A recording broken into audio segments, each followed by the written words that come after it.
Here we go. This is the game I was waiting for from Wargaming. Okay, yeah, I said I was really looking forward to Warplanes, and we all know how that turned out, but I really was silently looking forward to seeing how this company would take on naval combat. I was a Marine, after all, so I clearly wasn't unfamiliar with ships. Even looking back on non-real-life experiences, one of my favorite games to play on the SNES was Super Battleship, of all things. I was clearly excited to see a modern version of cruisers and carriers on the open sea. I think it's safe to say that most of us are quite pleased and surprised with how this all turned out. This is the MMO Grinder, and it's time to look at World of Warships.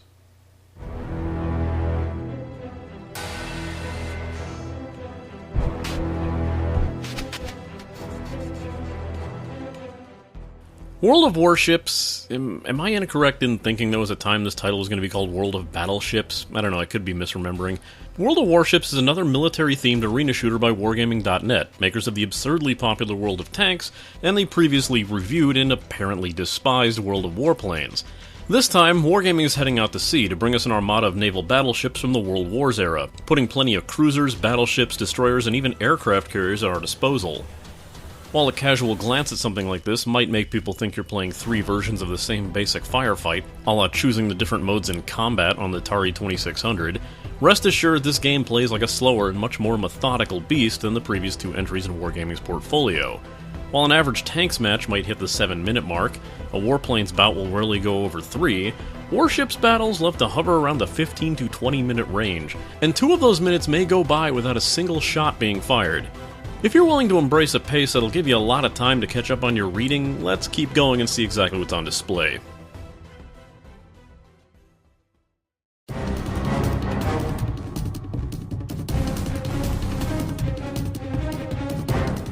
Let's get this out of the way immediately. The game looks absolutely fantastic and has an incredible amount of detail worked into it. Wargaming is still mortally afraid of putting human models in their games, but small touches and intricate details are all over each ship, ranging from streaks of standing water reflecting off the deck, to waves created by the powerful fire of large-caliber naval guns. Serious effort was put into the game's visuals, and it certainly makes the combat feel far more intense. Ships even visually indicate exactly what on them has been damaged. If flames are coming out of the smokestack, the engine is crippled. If there's charred decking and glowing metal, the ship has taken heavy fire from high explosives. If the turrets are charred and the guns are bent, an armor-piercing round has knocked out those guns permanently. There's just one minor, nitpicky issue. Why does Wargaming always have to over-weather everything to oblivion? The watercraft in World of Warships look like complete rust buckets that no captain would ever let their crew go unpunished for. Even if you slap camouflage on your ship, you'll still have massive patches of rust all across your ship, making it look brittle. The maps, which the new update made even better with the addition of trees, look extremely good and have their own subtle touches. These range from small towns, docks, and military bases scattered along the islands to having different types of water with varying degrees of visibility, even allowing you to see your propeller when the water is nice and clear. These touches make a world of difference and help greatly with immersion. Major props to Wargaming's art team.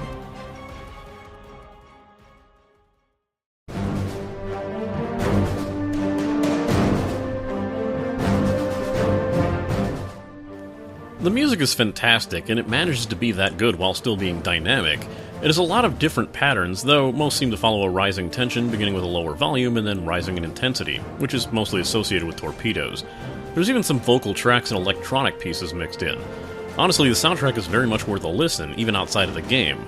Inside the game, the tracks effectively accent the battle at hand. There are situations where the music is inaudible, more on that in a second, but through the peaks and troughs of action, you'll definitely get to hear the music at some point. Now, the reason you may not get the chance to hear the excellent soundtrack is that the sound design is equally incredible. That statement may seem a bit bold, but there was exceptional care put into the sound effects. Extending to minute details like the turbines kicking in before the slosh of the propeller starts up, or that unnerving hollow echo when a shell strikes the ship's hull. Special attention should be given to the impressive thunderous roar of the naval batteries and the sharp screaming whistle of shells arcing across the sky.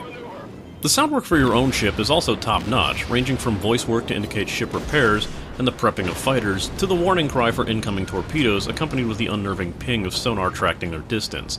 The truly amazing thing about these sounds is that they all work so well together, allowing you to listen to all of the chaos around you and still be able to pick out each individual event. Frankly, it just sounds fantastic. While some have complained of sound effect overload at times, we'd certainly say that the sound design is a high watermark.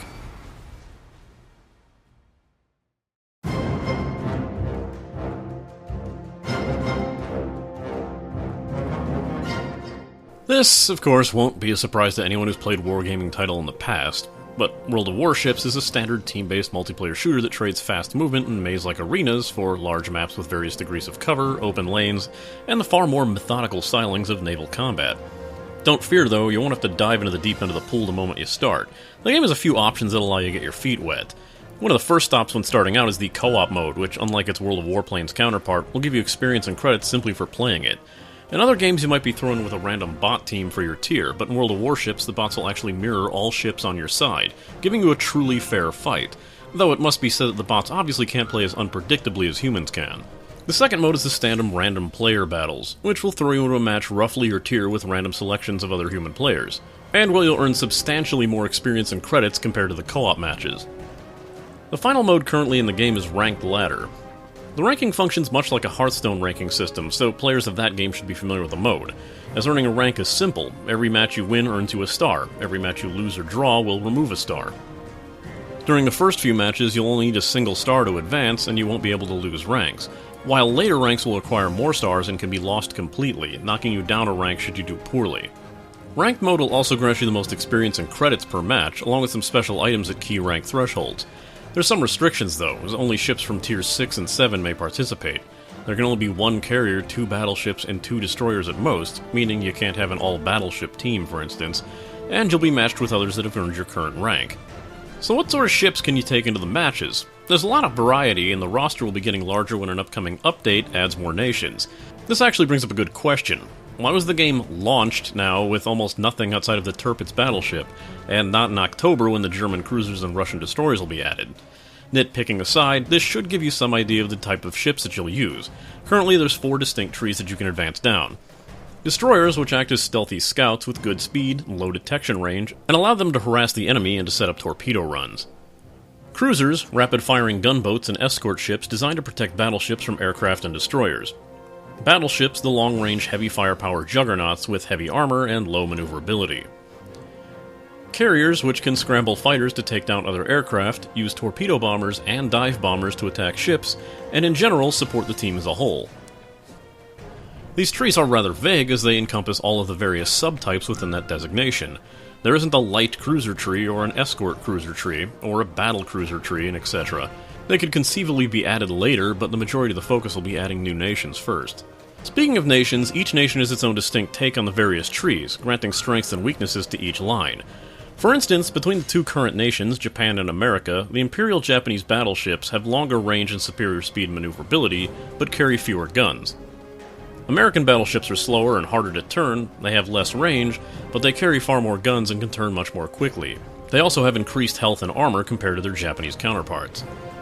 Japanese destroyers focus heavily on their excellent torpedoes and incredible stealth to compensate for their terrible guns, while the American destroyers have a lot of short-range torpedoes that aren't as stealthy, but have good guns to harass with. Japanese carriers have a higher emphasis on torpedo and dive bombers, with weak fighters and smaller squadrons, while American carriers focus primarily on air superiority fighters and larger aircraft numbers per flight to compensate for fewer groups. Finally, Japanese cruisers focus on high-caliber guns and long-range torpedoes while suffering from slower turning and smaller numbers of guns, compared to the American cruisers' emphasis on tons of guns that'll turn rapidly and reload quickly. There's currently no word on what will distinguish the Russian destroyers and German cruisers yet, but we're still excited to see what Wargaming does with them. The map layouts are a bit hit and miss and can inadvertently favor one ship over another. The best maps tend to have a mixture of long-range open seas and various islands scattered around to allow destroyers to sneak in and cruisers to go hunting for them. We can't tell you how many times we'd cheer when the ocean map appeared while in a battleship, while at the exact same time moaning if we happen to be in destroyers, especially American destroyers. As you can see, strategy for each map may depend entirely on what you're using and who you're up against. We've already talked about the ships, so let's just cover the people you'll be facing off against.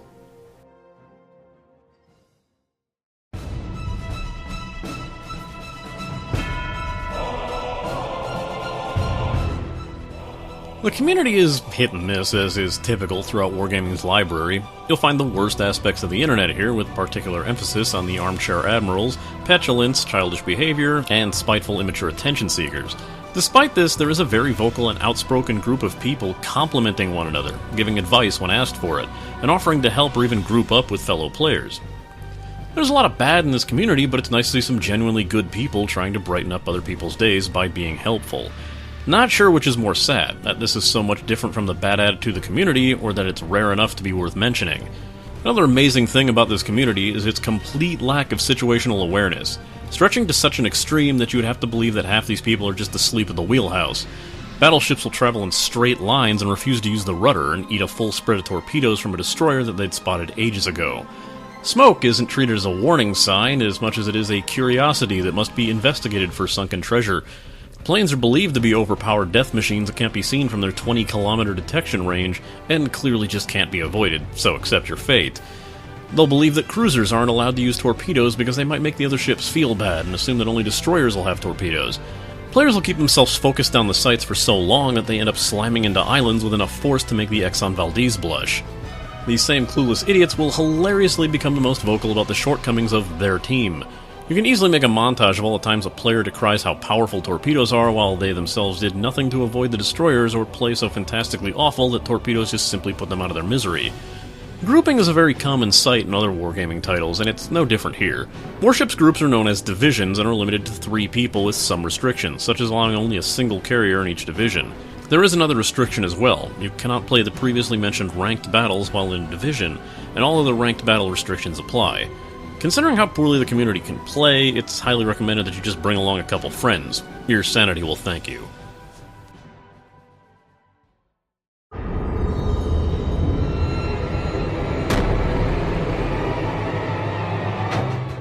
As a wargaming title, the Cash Shop carries the usual standard of wargaming wares, such as premium ships, premium status to gain the extra experience and credits, while also including special modules and signal flags.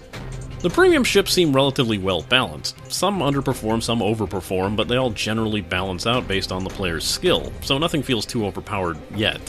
One of the issues with many of the premium ships is they tend to go off sale for long periods of time, sometimes never coming back into the shops at all. The current deal, as of the time of writing and recording this, is the DKM or KMS Tirpitz, which is a Tier 8 battleship that can use short-range torpedoes. With this, though, we see more touches of Wargaming's sense of history, as the Tirpitz has an exceptionally long aerial detection range that reflects its status as the single most air-rated ship in history. It should be noted that some of these premium ships can only be purchased in the storefront using real cash, and that many of these prices are inflated by bundling other items into the purchase of the ship. A few of these ships can be purchased with doubloons, though if you see a ship you may want in the future, it's best to wait and see which shop it'll be listed in first. From this storefront shop, you can also directly purchase premium status, though this can be done within the game itself using doubloons should you have them. This ranges from a single day up to an entire year, though it should be made clear that if you get premium status, this will carry over to all Wargaming's titles. To purchase doubloons, simply select the Get Doubloons option in the top right corner of the game, which will open the Wargaming shop itself. Doubloons can be purchased in increments ranging from $12.50 up to $25,000, with the monetary cost being $6.69 up to $99.99 respectively. Using the doubloons, you can purchase many benefits within the game itself. This includes purchasing additional port slots for you to buy and keep more ships, respeccing your captain if you wish to try a new build, buying special premium modules, trading for additional credits, and perhaps most importantly, exchanging experience earned on the elite status ships into the free experience usable by all ships. Now, those premium modules may sound a bit sketchy in terms of balance, but from everything we've seen, the only thing the premium modules do is cool down faster, though the cooldown is still fairly large. This is a real toss-up if you should consider it pay to win. After all, this isn't a clear-cut example like gold ammunition was, and it'll come down to each person's interpretation.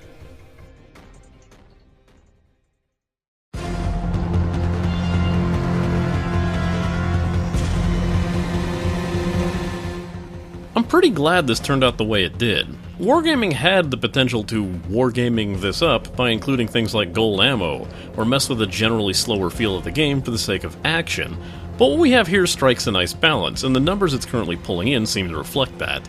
Make no mistake, this is a pretty different beast compared to tanks and warplanes, so as long as you don't come in with that mindset, or mind dealing with the occasional player that does, you should have fun if this holds any of your interest. Here's my final rating. What really sets this apart from other wargaming offerings is just how strategic the combat feels. There'll likely be no overpowered lone wolves going around making a mess of the enemy team like a big damn hero. Each ship has strengths and weaknesses, and even with weapons from another ship type, it won't make them as useful as those specialized in that weapon. It's that specialization that adds even more depth to the combat. You can play as a stealthy, torpedo-firing ninja, a hulking behemoth with more guns than sense, a lithe protector looking to defend the more vulnerable targets, or StarCraft on a boat. You can easily tool around with the various styles of play until you find one that works for you. The attention to detail in Wargaming stuff has usually been on point, but it really shines through here. That rippling wave from a cannon blast and thunderous roar of distant cannons really punctuate the action, even if it's easy to take stuff like that for granted. Finally, if you were looking forward to this kind of game from the start of it being announced, you should enjoy it. Naval warfare is a whole other kind of combat when you need to concern yourself with positioning, speed, movement, leading targets with a very basic indication of where your shots will land, and all sorts of situational awareness. So the slow pace of the game certainly won't feel slow once fire starts being exchanged. If it sounds like every pay section for a Wargaming title is the same, it's because it is.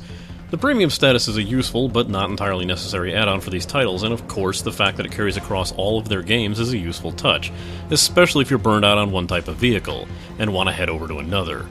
Unfortunately, in Wargaming's most baffling move to date, the gold used for this game is called doubloons, and it is exclusive to this title. If you bought a stack of gold in tanks or warplanes, assuming you just use it in this game, you're in for a rough surprise. Whether this will change in the future remains to be seen. Of course, if you love tier jumping, they certainly didn't shy away from exclusive ships only available to paying customers, and like their previous titles, it doesn't really assure victory as much as it exploits the desire of more popular and well-known naval vessels, like the Bismarck-class Tirpitz. It's a quick jump to high-tier content, but nothing that's going to win you all your matches without appropriate skill. Those used to the more get-in-and-go gameplay from other Wargaming's titles might find this one a bit too slow for their tastes. Even the fastest ships feel like they're comparatively barely moving. You need to be really wary of your range, turning radius, and abilities, and know how to react when you look like you can barely move. You can really tell when someone jumps into this game from tanks or planes, because watching fast ships rush to a point and then just get shot to hell, or hulking battleships trying to get in close to intimidate a cruiser or, heaven forbid, destroyer before taking a hull full of torpedoes, can be frustrating when it's on your team, and hilarious when it's the enemy's. It's not only the scattering of strategic behaviors when playing this game, but personal behavior of that team as well, and this game runs the gamut as per usual. While you'll get the people who take it personally when sunk by the enemy team, and team killers who just think they're being funny, you'll also get plenty of people on both sides praising you for impressive shots and moves. It just depends on how you deal with other players' attitudes, as PvP-focused games are just kinda rife with this stuff. RNG, or the random number generator, makes a strong appearance in this game, and it's pretty frustrating when it's a skill-based game. There's nothing quite like lobbing over a short volley of well-placed shots towards an enemy vessel, only serving to get them wet as each round from your 6-cannon barrage splashes harmlessly down on all sides of the ship into the ocean. Factor in the random chance elements of being set on fire by HE rounds, getting hits to the Citadel with AP rounds, and of course the small percentage chance to incur a detonation, destroying your entire ship in one hit regardless of the amount of remaining HP, and you'll have plenty of elements in this game that will have the more unlucky players cursing Wargaming's name. Next time, we're getting another Halloween episode done, and considering how few options I have left with this, I'll doubt I'll be able to keep it up every year.